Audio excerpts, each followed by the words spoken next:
காரசாரமாக ஆந்திரா இட்லி பொடி வாங்க வீடியோக்குள்ளே போகலாம். ஸ்டவ் ஆன் பண்ணிக்கலாம். கடாய் போட்டுக்கிட்டேன். 150 உளுந்து போட்டிருக்கேன். உளுந்தை நல்லா செவுக்க வறுத்துக்கலாம், எண்ணெய் ஊற்றாமல். இப்போது செவந்துடுச்சு, பிளேட்டில் மாற்றிக்கலாம். இப்போ கடலைப்பருப்பு 150 போட்டிருக்கேன். அதையும் நல்லா செவுக்க வறுத்துக்கலாம், எண்ணெய் ஊற்றாமல்.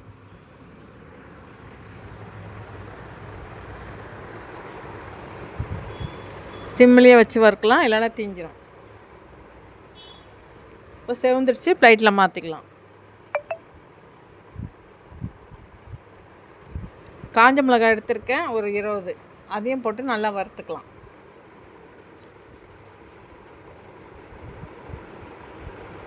லைட்டாக ஒரு ஸ்பூன் எண்ணெய் ஊற்றிக்கலாம், இல்லைன்னா நெடி அடிக்கும்.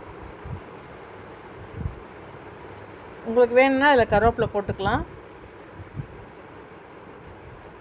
இப்போ செவந்துடுச்சு, மிளகாவும் எடுத்து தட்டில் போட்டுக்கலாம். இப்போ தேவையான உப்பு போட்டுக்கலாம், பெருங்காயம் போட்டுக்கலாம் தேவையான அளவுக்கு.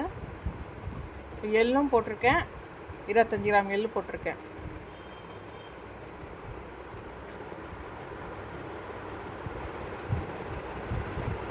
இப்போ மிளகாவும் கொட்டி ஆற வச்சுக்கலாம். மிக்ஸி ஜாரில் போட்டுக்கலாம்.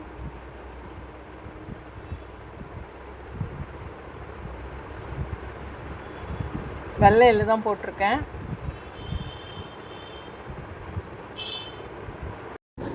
இப்போ மிக்ஸி ஜாரில் போட்டாச்சு. இப்போ அரைச்சி எடுத்துகிட்டு வந்துடலாம். குறன்னு தான் அரைக்கணும், நைஸாக அரைக்கக்கூடாது.